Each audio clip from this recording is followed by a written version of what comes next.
नमस्ते। आउँदै गरेको हरितालिका तीजको सम्पूर्ण दिदीबहिनीहरूमा हार्दिक मङ्गलमय शुभकामना। आज चाहिँ हामीले कसरी दर खायौँ र के पकायौँ भनेर त्यो रेसिपी लिएर आएका छौँ। सुरु गरौँ। सबैभन्दा पहिला एउटा कराई तातेपछि 2 ठुलो चम्चा तेल राख्छौँ। त्यसपछि 2टा मध्यम आकारको आलु तासेर यसरी काटेको आलु चाहिँ यो तेलमा हामी यसरी फ्राई गर्दैछौँ।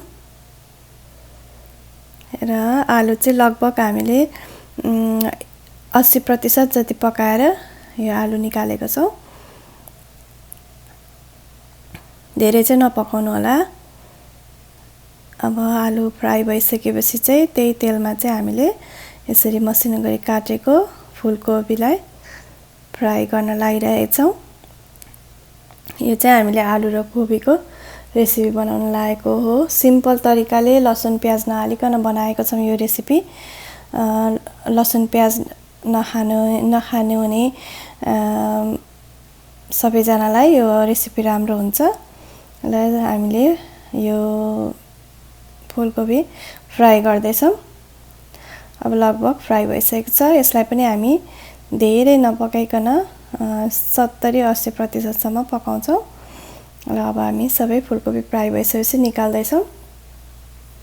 त्यसपछि हामी त्यही कराईमा फेरि तेल राख्दैछौँ। 1 ठुलो चम्चा तेल राखेको हो। धेरै तेल नराख्नु होला। हामीले चाहिँ एकदम स्वास्थ्यवर्धक बनाउन खोजेका छौँ रेसिपी। एकदमै थोरै नुन तेल धेरै प्रयोग नगरिकन मरमसला।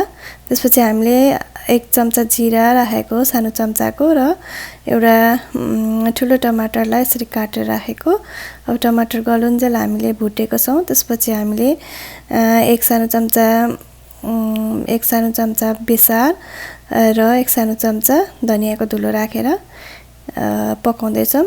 अनि हामीले यहाँ 3 चौथाइ सानो चम्चा राखेका छौँ रातो धुलो खोर्सानी। यदि हजुरहरूलाई मनपर्छ भने 1 चम्चा 1.5 चम्चा पनि राख्न सक्नुहुन्छ। हामीले चाहिँ पिरो एकदम कम प्रयोग गरेको हो। त्यसपछि अब एकछिन चलाएर हामी यसमा राख्दैछौँ 3 ठुलो चम्चा दही राख्दा चाहिँ आगोलाई चाहिँ एकदम सानो पारेर राख्नु होला र दही यसरी राम्रोसँग चलाउनु होला, नभए दही फाट्छ। एकदमै चलाइरहनुपर्छ दही राखेपछि। यो मसला अलिक पातलो हुन्छ र यसलाई अब 2-3 मिनटसम्म यसरी पकाउनु पर्छ। आगो चाहिँ सानै आँचमा पकाउनु होला यतिखेर चाहिँ। अब हामीले दही पकाइसकेका छौँ 2-3 मिनट। त्यसपछि हामी यसमा अघि फ्राई गरेको फुलकोपी र आलुलाई राखिदिँदैछौँ। त्यसपछि हामी यसलाई मजाले यसरी चलाउँछौँ। हामीले चाहिँ भरसक कमै मसला तेलको प्रयोग गरेका छौँ। हजुरहरूले तेल मसलाको मात्रा बढाउन घटाउन सक्नुहुन्छ। त्यसपछि हामीले यसमा नुन राखेर चलाउँदैछौँ। अब हेर्नुहोस् त, अहिले चाहिँ हाम्रो आँच चाहिँ मध्यम आँचमा पकाएको हो। अब हामी यसलाई धनिया राखिदिँदैछौँ।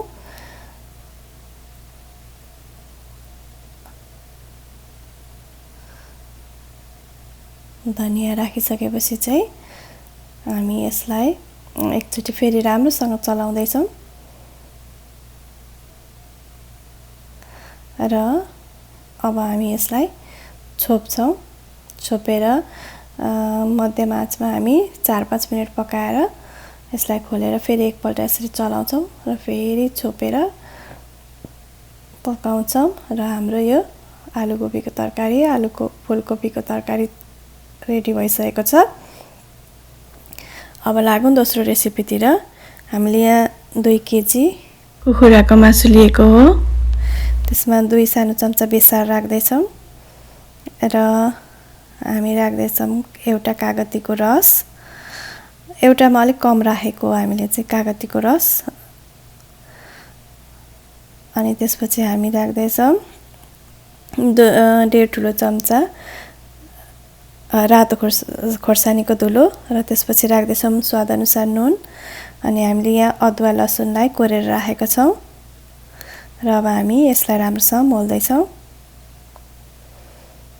राम्रोसँग धेरै बेर लगाएर यसलाई मोल्नुपर्छ।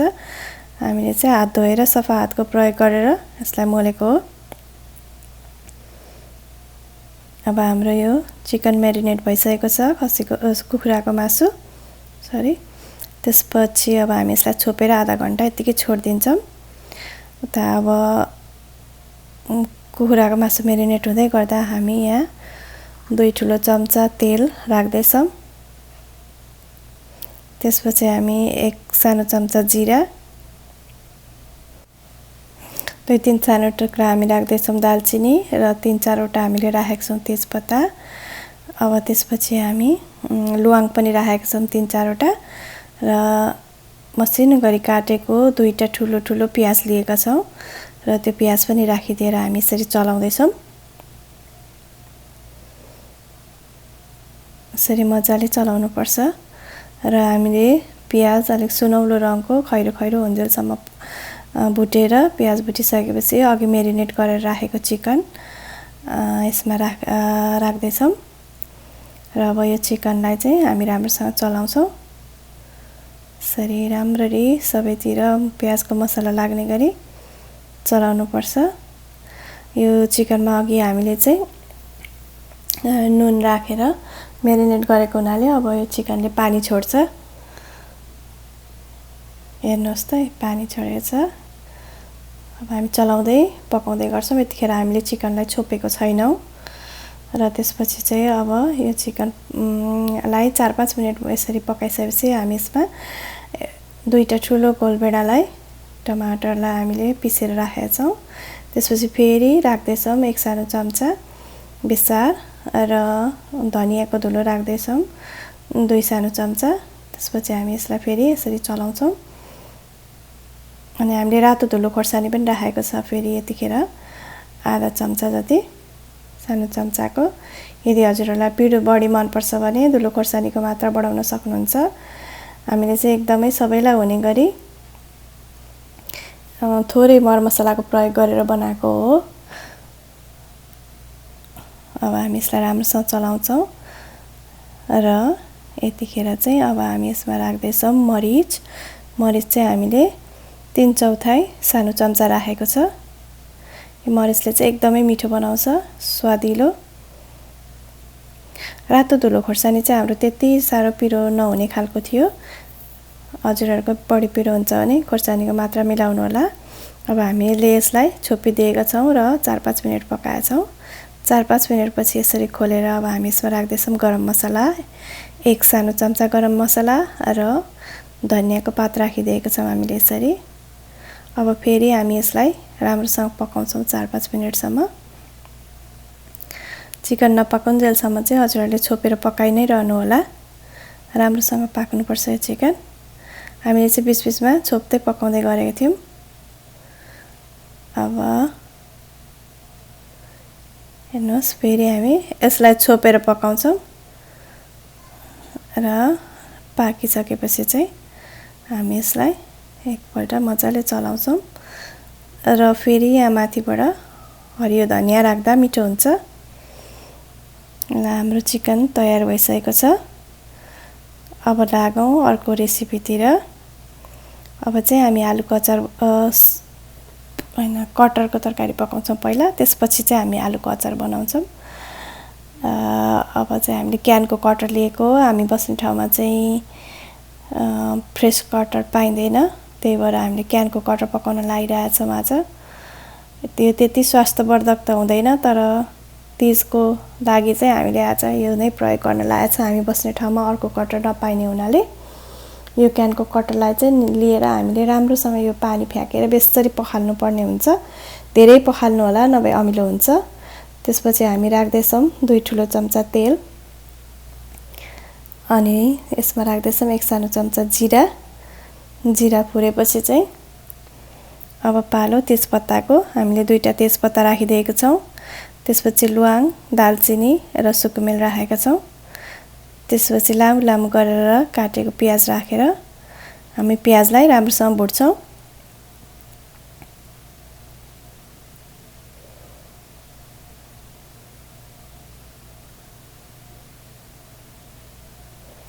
राम्रोसँग भुट्नु होला प्याज। हजुरहरूले के बनाएर खानुभयो त तीजमा? त्यसपछि हामी यसमा खोर्सानी राख्दैछौँ खुर्सानी चाहिँ हजुरहरूले आफ्नो स्वाद अनुसार एडजस्ट गर्नु होला। त्यसपछि हामी यसलाई राम्रोसँग भुट्दैछौँ। प्याज सुनौलो रङको भएर भुटिसकेपछि चाहिँ हामीले अन्य मरमसला हाल्ने हो। अब हाम्रो प्याज लगभग भुटिसकेको छ। त्यसपछि हामीले मसिनो गरी काटेको गोलभेडा अथवा टमाटर राखिदिँदैछौँ र यसलाई फेरि हामी चलाउँदै पकाइरहेका छौँ। अब हामी यसलाई एकछिन छोपेर टमाटरलाई गल्न दिन्छौँ। टमाटर गलिसकेपछि खोलेर हामी यसमा रातो धुलो खोर्सानी 1 सानो चम्चा राख्छौँ। त्यसपछि आधा चम्चा जिरा धनियाको धुलो राखिदिएका छौँ र अब यसलाई राम्रोसँग चलाउँदैछौँ। यो मसलाहरू एक आपसमा मिलेर पाक्नलाई लगभग 2 मिनेट जति हामीले यसरी चलाएर पकाएको छौँ। त्यसपछि चाहिँ हामीले एउटा मध्यम आकारको आलुलाई काटेर यसरी ठुल्ठुलो पिसमा काटेर लिएछौँ र त्यसलाई पनि मसलामा राखिदिएर राम्रोसँग चलाउँदैछौँ। त्यसपछि अघिको क्यानको कटर अब राख्दैछौँ। क्यानको कटरलाई चाहिँ अघि पनि भनेको फेरि पनि भन्दैछौँ, राम्रोसँग धोएर आधा घण्टा जति पानीमा ढड्याउनु भयो भने अमिलो हुँदैन। र अब यो कटर हामीले राखिसकेपछि चाहिँ हामी यसलाई राम्रोसँग मरमसला सबैतिर लाग्ने गरी चलाउँछौँ।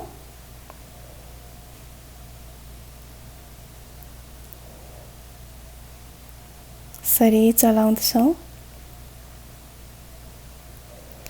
अनि हामी यसमा लसुन र अदुवा 1 चम्चा राख्दैछौँ। कोरेर लिएको छौँ हामीले अदुवा र लसुनलाई। धेरै बढी मसलाको प्रयोग गरेको छैनौँ। अदुवा लसुन आधा आधा चम्चा गरी हामीले 1 चम्चा राखेको हो। अनि त्यसपछि हामी यसलाई छोपेर सानो आँचमा यसरी चलाउँदै छोप्दै पकाउँदै गर्छौँ। जबसम्म कटर पाक्दैन तबसम्म कटरले पाक्न अलिक बढी टाइम लाग्छ। अब फेरि छोप्दै पकाउँदै गरेछौँ।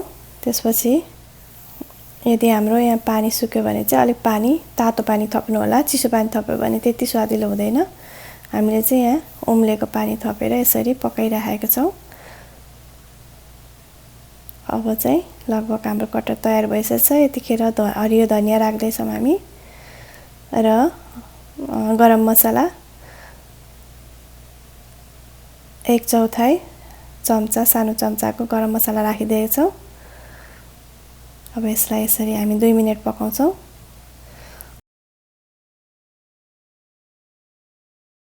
अनि त्यसपछि हाम्रो कटरको तरकारी तयार भयो। अब लागौँ अर्को रेसिपीतिर। आलुको अचार बनाउन लागिरहेका छौँ। आलु 3वटा ठुलो ठुलो आलुलाई उसिनेर हामीले यसरी डाइस गरेर काटेको हो। त्यसपछि मसिनो गरी काटेको हरियो धनिया र एउटा प्याजलाई यसरी काटेर राख्दैछौँ। त्यसपछि एउटा ठुलो काँक्रालाई लामो काँक्रालाई यसरी काटेर राखेको छौँ र स्वाद अनुसारले हामीले हरियो खोर्सानीलाई मसिनो टुक्रा पारेर राखेको छौँ यसरी। अनि हाम्रो भाँडो सानो भएकोले हामीले ठुलो भाँडोमा खन्यायौँ र तिललाई भुटेर यसरी कुटेर लिएको हो। तिललाई मिहिन गरी चाहिँ हामीले पिसेको छैनौँ, अलिक खस्रो गरी पिसेको छौँ। अब यो तिल चाहिँ दुई ठुलो चम्चा तिललाई हामीले यसरी भुटेर पिसेको हो। त्यसपछि हामी एउटा प्यान तताउँदैछौँ र प्यानमा 1 ठुलो चम्चा तोरीको तेल राखिदिएका छौँ। तेलबाट बाफ आउन थालेपछि 1 सानो चम्चा मेथी राख्दैछौँ र मेथीलाई यो हामीले कालो कालो हुन्जेलसम्म पुर्याउँछौँ। धेरै कालो पारेर पनि हामीले डढाएको छैनौँ। त्यसपछि चाहिँ हाम्रो मेथी कालो कालो हुन थालिसकेको छ, हेर्नुहोस् त। अब चाहिँ हामी यसमा राख्दैछौँ आधा चम्चा बेसार अनि त्यसै गरी राखेका छौँ आधा चम्चा रातो धुलो खोर्सानी। एकछिन बेसार पाकेपछि चाहिँ आधा चम्चा रातो धुलो खोर्सानी राखेर अब यसलाई अघिको मिश्रणमा आलुको मिश्रणमा लगाएर झान्दैछौँ अचार हाम्रो। अनि त्यसपछि अब हामी यसमा चाहिँ नुन राख्दैछौँ। नुनको मात्रा चाहिँ स्वाद अनुसार आफ्नो स्वादको अनुसार मिलाउनु होला र एउटा कागतीलाई यसरी निचोर्दैछौँ। यसमा चाहिँ फ्रेस कागती नै लिनु होला, एकदमै मिठो बास्ना आउँछ। र कागती चरिसकेपछि चाहिँ अब हाम्रो आलुको अचार लगभग तयार भयो। यो सबै मिश्रणलाई हामी मोल्छौँ राम्रोसँग। यसरी हेर्नुहोस् त, हाम्रो नेपाली परिकारमा चाहिँ आलुको अचार नभई हुँदैन। धेरै नै मिठो हुन्छ आलुको अचार र धेरै प्रयोग पनि हुन्छ। अनि त्यसपछि चाहिँ हामीले यो चाहिँ त्यो अघि झानेको प्यानमा अलिकति तातो पानी राखेर फेरि यसमा राखेर मोल्दैछौँ। धेरै आलुको अचार सुक्खा पनि मिठो हुँदैन, हल्का पानी राखेको त्यही भएर तातो पानी। अब हाम्रो आलुको अचार तयार भयो। अब अर्को लास्ट अन्तिम रेसिपी बनाउँदैछौँ, त्यो चाहिँ हो पुलाउ। अब हामीले एउटा कुकरमा, आज चाहिँ हामी कुकरमा पुलाउ बनाउन लैरहेछौँ सजिलो गरी। 2 चम्चा घिउ राखिदिएका छौँ यसरी। अनि हामीले 15-20 वटा काजु र 15-20 वटा बदामलाई लिएका छौँ। अनि त्यसपछि 3-4 वटा ल्वाङ अनि सुकुमेल, 3-4 वटा सुकुमेल राखेका छौँ। अब यसलाई, अनि दालचिनी 2टा सानो टुक्रा दालचिनी राखेका छौँ। अनि त्यसपछि हामीले आधा कप राखेका छौँ किसमिस। अब यसलाई राम्रोसँग भुट्दैछौँ। एकदमै सजिलो गरी बनाएछौँ हामीले यो पुलाउ चाहिँ कुकरमा सजिलो गरी। अनि हामीले चाहिँ यसको लागि 3 कप चामललाई राम्रोसँग धोइ पखाली गरेर भिजाएर राखेका थियौँ 1 घण्टा अगाडि। यो 3 कप चामल हो। हामीले चाहिँ राइस कुकरमा आउने कपले मेजर गरेर लिएको आज चामल चाहिँ। अनि 3 कप चामल भिजाएर राखेपछि अब हामी यसलाई यहाँ राखेर पानी तर्याएर यसरी यहाँ राखेर अब भुट्दैछौँ। यसलाई चाहिँ 4-5 मिनटसम्म हामीले सानो आँचमा भुटेको छौँ। हेर्नुहोस् त, राम्रो देखिन्छ यसरी।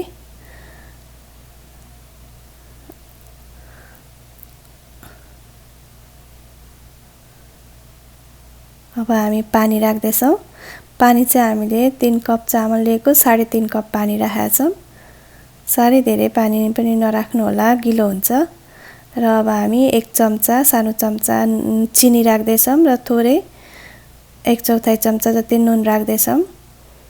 त्यसपछि यसलाई राम्रोसँग एकपल्ट चलाउँछौँ र यसलाई सिटी बन्द गरेर, कुकरको बिर्को बन्द गरेर सिटी लगाउँछौँ।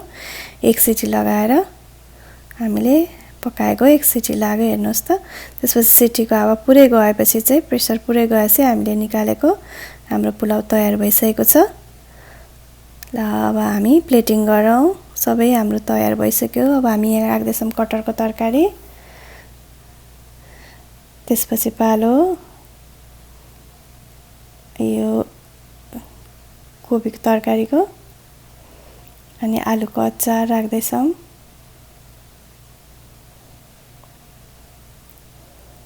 अब पुलाउ, यो सजिलो झट्टपट्ट तयार हुने पुलाउ बनाएको आज चाहिँ हामीले। मिठो पनि हुन्छ। हजुरहरू पनि अवश्य बनाएर एकचोटि ट्राई गर्नुहोला। त्यसपछि हामी यसमा कुखुराको मासु राख्दैछौँ।